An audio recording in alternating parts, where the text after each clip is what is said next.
Otep à tous, bien-aimés frères et sœurs. La Russie vient de proposer aux pays membres des BRICS et des BRICS plus un projet très ambitieux et novateur. C'est incroyable. La Russie propose de mettre en place une plateforme de paiement numérique qu'on appellera BRICS Bridge. Bridge, c'est un mot anglais qui veut dire pont. Donc BRICS, donc le Brésil, la Russie, l'Inde, la Chine et l'Afrique du Sud, le pont entre ces pays-là, ces États-là. C'est un système de paiement comme celui de SWIFT, celui des Américains. Hein? C'est celui que les Américains, qui permet aux Américains de contrôler tous les échanges du monde entier et de s'assurer que les sanctions vont bon train. Quand ils sanctionnent, il suffit de vous enlever dans ce système-là, vous ne pouvez pas faire le commerce avec d'autres pays. C'est là. Quand vous êtes en Afrique, vous êtes par exemple au Congo, vous achetez quelque chose en France, le paiement se fait à travers le système SWIFT. Et ce système-là est contrôlé par les Américains. C'est ce qui permet à ce que les Américains puissent contrôler les sanctions. Quand les Américains disent vous êtes sous sanction, eux, ils vous sortent. Il suffit de vous sortir de ce système-là et puis vous avez des difficultés pour recevoir ou pour envoyer de l'argent à l'étranger. Donc, à ce moment, maintenant, les Russes proposent aux pays du BRICS un système numérique, de paiement numérique. Donc, pour simplifier déjà les échanges et puis pour faciliter les paiements. Ça permet aussi le contrôle des actifs financiers. C'est un système qui, en fait, selon bien sûr les Russes, ça offre la sécurité et la transparence au sein des pays des BRICS et même au-delà. Parce que ce n'est pas seulement les BRICS qui vont utiliser ça, même d'autres pays peuvent utiliser ça. C'est à peu près comme un système SWIFT.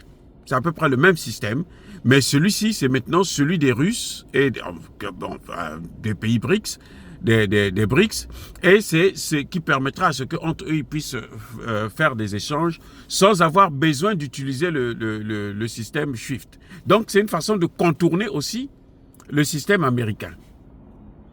C'est une façon de contourner aussi le dollar. Mais dis donc, la dédollarisation, là, elle est vraiment, vraiment en route.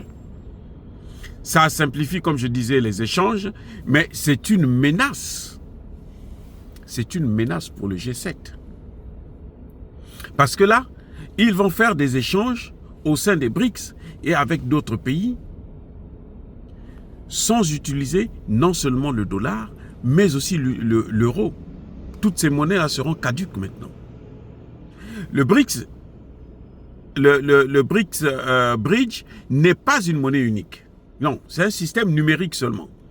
Les pays ne sont pas obligés d'utiliser ça dans ce système BRICS Bridge. Ils peuvent utiliser leur monnaie nationale aussi. Donc c'est un système SWIFT bis, en quelque sorte, que les Russes sont en train de proposer aux pays des BRICS. Ça va réduire les obstacles au paiement transfrontalier. Ça va faciliter ces paiements. On n'aura plus besoin encore, il faut se soumettre aux lois américaines. Parce que les lois américaines, là, pour les appliquer, ils passent justement par le système bancaire. Mais si eux, ils ont créé leur propre système bancaire. Je savais déjà que les Russes avaient déjà un système à eux, de SWIFT. Les Chinois aussi ont leur système SWIFT. Et les deux travaillaient pour mettre en place un système SWIFT entre eux et puis que d'autres pays qui font des échanges avec eux pourraient utiliser. Et là, c'est une grande innovation, c'est que là, on passe non pas à la monnaie nationale, mais on passe carrément au numérique. Ils disent que ce serait plus simple d'utiliser la monnaie numérique que d'utiliser les monnaies nationales. Mais surtout, à mon avis, ce que je vois, c'est surtout un grand pas vers la dédollarisation et la déeuropéanisation. Parce que la dédollarisation, là, en fait, ce n'est pas seulement le dollar, mais c'est aussi l'euro.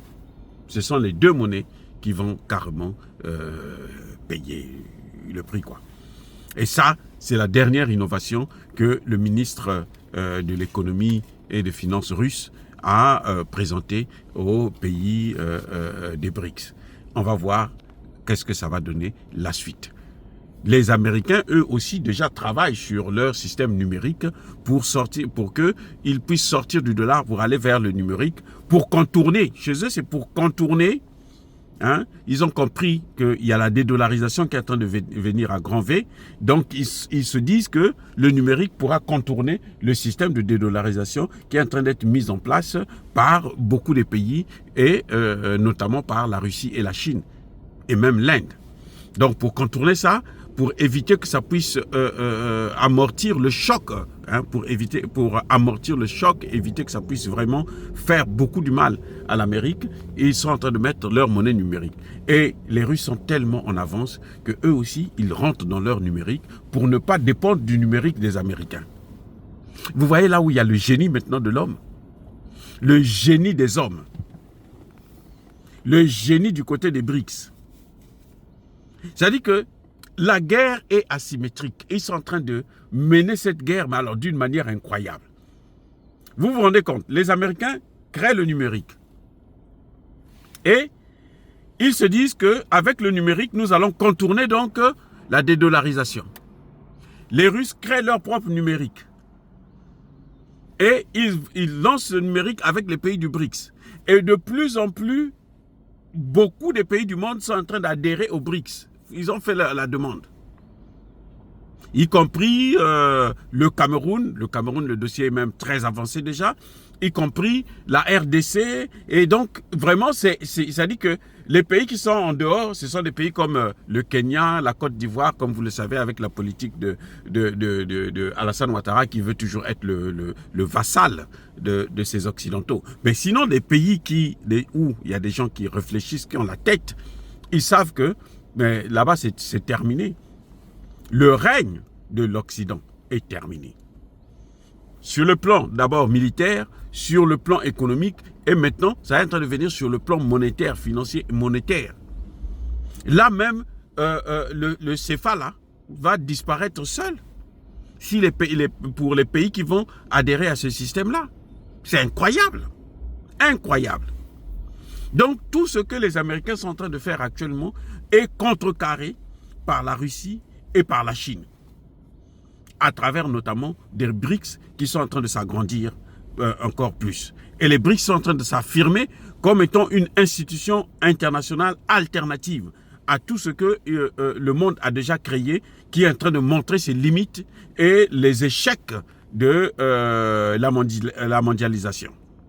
Oh, bien aimés frères et sœurs, dire cela, c'est inciter à la haine ou à la violence. Non. Yaba, colère, ve, yamalé. Mais encore une fois de plus, soyez bénis, abondamment bénis par le Dieu des Kémites et par nos ancêtres angélisés. Mais que tous ceux qui persécutent le continent africain, le pillent et le déstabilisent, qu'ils soient noirs, blancs, chinois, arabes, juifs, indiens ou qui qu'ils soient punis, maudits, foudroyés, neutralisés, écrasés, effacés par le Dieu des Kémites et par nos ancêtres angélisés. Vive l'Afrique éternelle. J'ai dit et j'assume.